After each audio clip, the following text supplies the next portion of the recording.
Hi everyone. तो आइए current affairs के न्यूज़ में सिक्योरिटी से संबंधित कुछ करंट अफेयर्स को देखते हैं जो वर्तमान में हाल ही में न्यूज़ में रहे हैं। तो सबसे पहले हम जानते हैं कारगिल युद्ध के 25 वर्ष। तो कारगिल युद्ध का 25 वर्ष पूरा हो गया है। आप सबको पता है कि कारगिल युद्ध पाकिस्तान और इंडिया के बीच में हुआ था और वो 1999 में हुआ था। ठीक है, तो उसके क्या है 25 साल पूरे हो गए हैं। और कारगिल विजय दिवस हर साल हम 26 जुलाई को मनाते हैं। ठीक है, और इसे ऑपरेशन विजय भी कहा जाता है और इसी की सफलता के उपलक्ष्य में हम कारगिल विजय दिवस 26 जुलाई को मनाते हैं। और इस कारगिल युद्ध में हमारे जो सेनाएं थीं उन्होंने विभिन्न अभियान चलाए थे। जैसे भारतीय सेना ने ऑपरेशन विजय चलाया था, भारतीय वायुसेना ने ऑपरेशन सफेद सागर चलाया, भारतीय नौसेना ने ऑपरेशन तलवार चलाया था। युद्ध के बाद सरकार ने एक समीक्षा समिति गठित की थी जुलाई 1999 में, जिसके अध्यक्ष के सुब्रमण्यम को बनाया गया था। ये रक्षा विशेषज्ञ थे और इनको क्या है युद्ध के बाद कारगिल समीक्षा समिति का अध्यक्ष बनाया गया। ठीक है, तो जो दूसरा न्यूज है वो है आपका फाइनेंशियल एक्शन टास्क फोर्स के बारे में, FATA, वित्तीय कार्रवाई कार्यबल। इसकी जो अभी बैठक हुई है वो सिंगापुर में हुई थी, जहां पर भारत ने अपना report MER, mutual evaluation report को सौंपा था। तो ये MER क्या होता है? Mutual evaluation report money laundering, आतंकवाद के वित्त पोषण तथा सामूहिक विनाश के हथियार के प्रसार को रोकने में किसी देश द्वारा किए गए प्रयासों का मूल्यांकन है। तो कोई भी देश मतलब मनी लॉन्ड्रिंग को कैसे रोक रहा है, आतंकवाद के लिए जो वित्त पोषण है क्या वो कर रहा है अथवा नहीं, सामूहिक विनाश के हथियार का प्रसार को रोकने के लिए क्या प्रयास किए जा रहे हैं, किसी देश के द्वारा क्या फ्रेमवर्क अपनाए जाते हैं, उसी के लिए MER रिपोर्ट FATA की बैठक में किया जाता है। और ये बेसिकली क्या है, ये रिपोर्ट जो है पीयर रिव्यू है, मतलब जो प्रतिनिधि देश होते हैं उन्हीं के द्वारा इसका मूल्यांकन किया जाता है और इसी के आधार पर FATA जो है किसी देश को ग्रे लिस्ट या ब्लैक लिस्ट में रखती है। और आगे इसी में जानते हैं कि FATA बेसिकली है क्या। तो देखिए, FATA की उत्पत्ति कब हुई है? 1989 में G7 की बैठक हुई थी 1989 पेरिस में, वहीं से FATA की उत्पत्ति हुई है।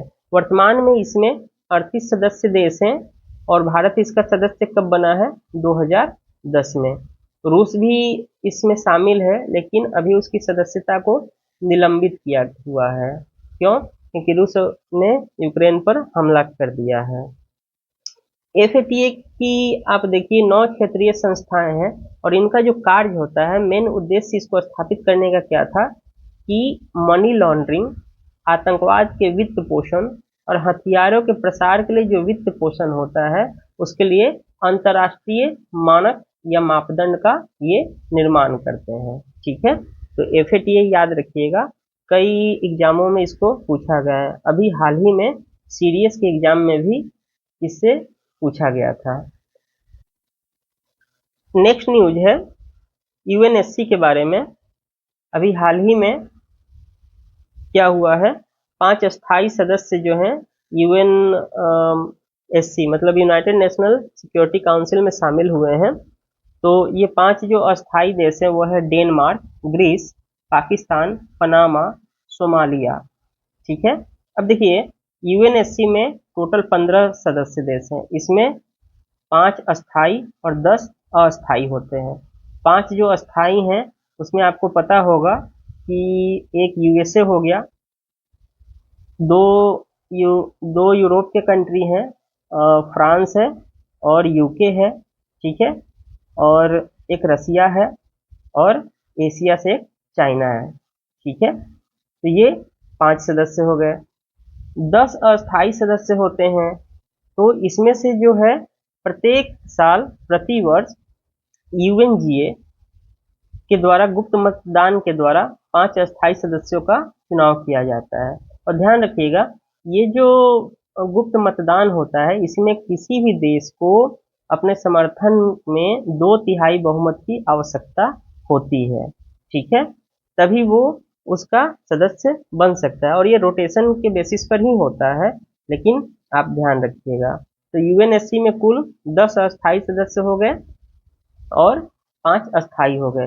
ये किसी भी वोटिंग पर, मतलब अगर ये 15 देश हैं और कोई ऐसे प्रस्ताव आता है तो 9 सदस्यों की सहमति आवश्यक होती है। परंतु इसमें क्लॉज क्या है कि जो ये अस्थायी देश हैं, अस्थायी सदस्य देश हैं जिनको वीटो पावर मिला हुआ है, अगर इसमें से किसी ने भी वीटो कर दिया तो वो प्रोजेक्ट क्या होता है, वो प्रस्ताव क्या होता है, खारिज हो जाता है या गिर जाता है, ठीक है। तो ये ध्यान रखिएगा।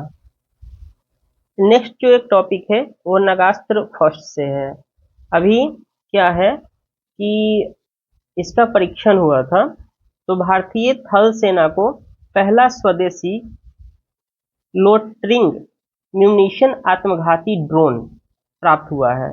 ये क्या है, आत्मघाती ड्रोन है। नगास्त्र क्या है, एक आत्मघाती ड्रोन है। तो ध्यान रखिएगा, इसे किसने बनाया है, तो ईईएल नागपुर ने। ईईएल का फुल फॉर्म क्या है, इकोनॉमिक्स एक्सप्लोसिव लिमिटेड, ठीक है। सोलर एनर्जी इंडस्ट्री के क्षेत्र में काम करती है और इसका मुख्यालय कहाँ है, नागपुर में। इस ड्रोन का फायदा क्या है, यह 2 मीटर तक की दूरी की सटीकता के साथ हमला कर सकता है। इसके साथ ही यह जीपीएस एनेबल्ड है, ठीक। इसके साथ ही यह 1 किलोग्राम उच्च विस्फोटक विखंडन हथियार के रूप में ले जा सकता है।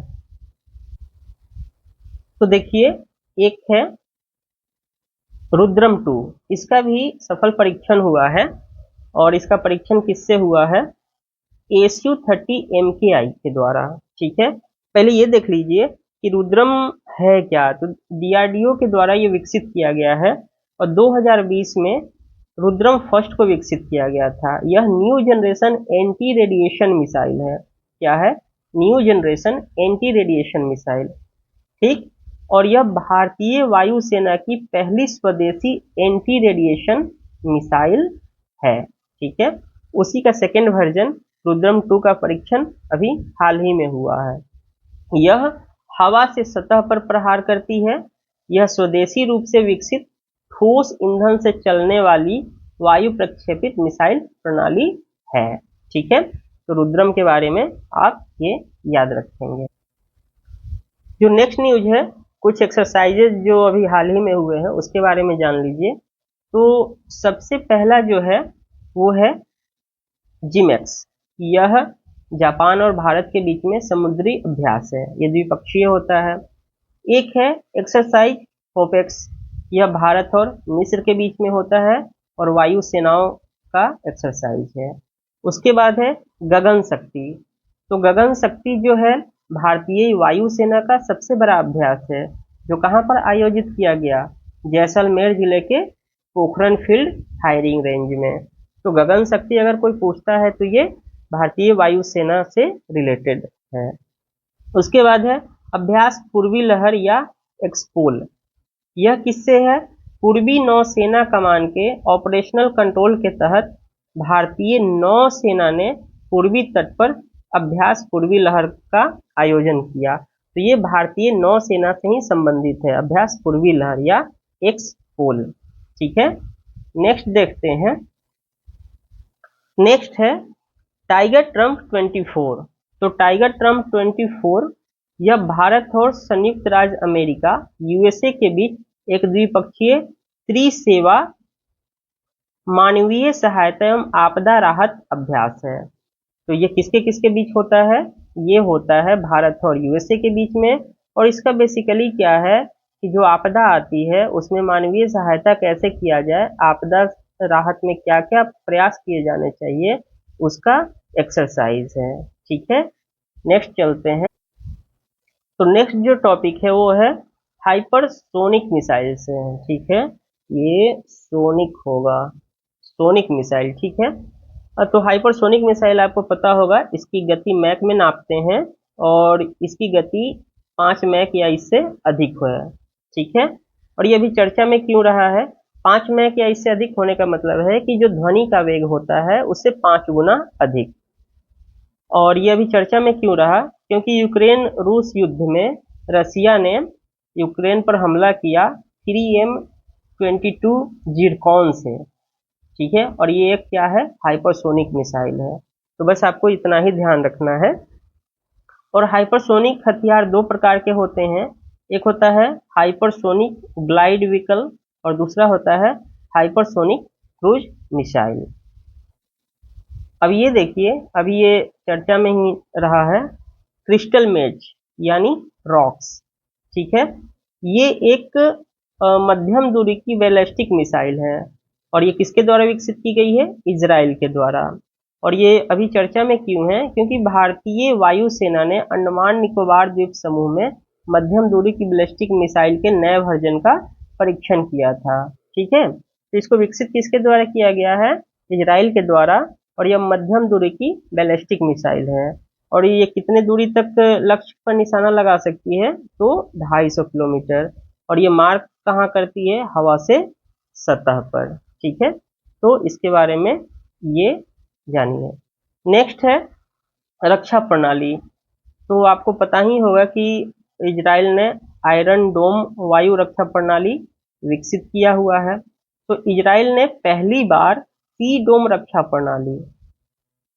रक्षा प्रणाली क्या है? कि यह आयरन डोम वायु रक्षा प्रणाली का नौसैनिक वर्जन है।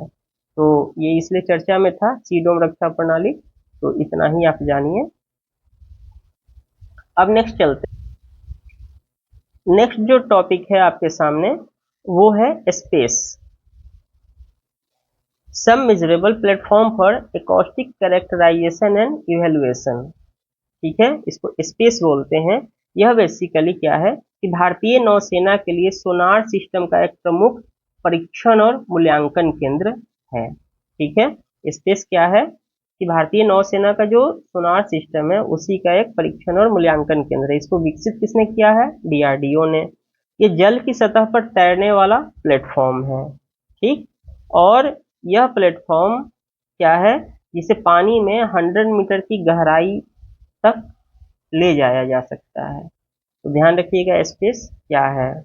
ये सोनार सिस्टम का एक प्रमुख परीक्षण और मूल्यांकन केंद्र है और ये पानी पर तैरता हुआ एक प्लेटफॉर्म है और ये 100 मीटर की गहराई तक जा सकता है। नेक्स्ट देखते। तो नेक्स्ट देखिए अग्नि प्राइम।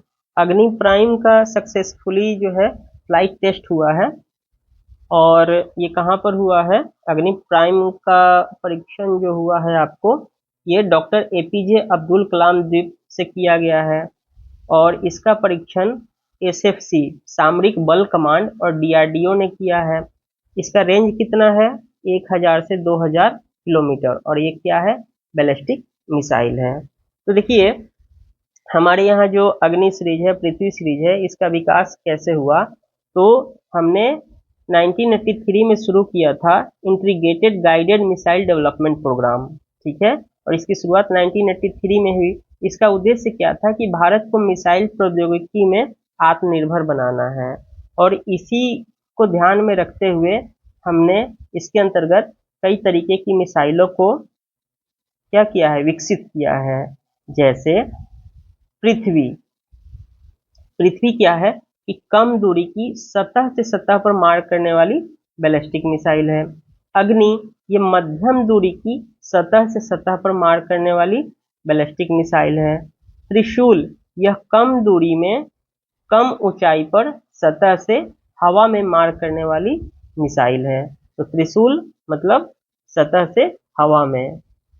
आकाश मध्यम दूरी की सतह से हवा में मार करने वाली मिसाइल है। और नाग क्या है? एक एंटी टैंक है। ये तीसरी पीढ़ी की एंटी टैंक है। ठीक है, नेक्स्ट देखते हैं। तो एक न्यूज है आईटीसीएम के बारे में। तो आईटीसीएम क्या है? तो वो जान लीजिए कि इंडिजीनस टेक्नोलॉजी क्रूज मिसाइल, इसका भी फ्लाइट टेस्ट हुआ है। मतलब स्वदेशी प्रौद्योगिकी आधारित क्रूज मिसाइल का सफलतापूर्वक उड़ान परीक्षण किया गया है। और ये हुआ कहाँ है? ये डीआरडीओ ने देश के पूर्वी तट पर स्थित एकीकृत परीक्षण रेंज चांदीपुर उड़ीसा से इस मिसाइल का सफल परीक्षण किया है। अब क्रूज मिसाइलें क्या होती है? अनमैन्ड होती है, मानव रहित होती है।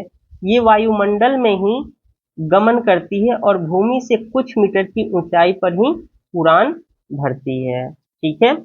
और सबसोनिक क्रूज मिसाइल ध्वनि की गति से कम गति, मतलब लगभग 0.8 मैक पर उड़ती है। ठीक है। तो बस आपको इतना ही ध्यान रखना है। ठीक है। चलिए नेक्स्ट क्लास में मिलते हैं। और चैनल पर नए हैं तो इसको सब्सक्राइब करें, शेयर करें, लाइक करें और बेल आइकन को दबाना ना भूलें। ठीक है। धन्यवाद।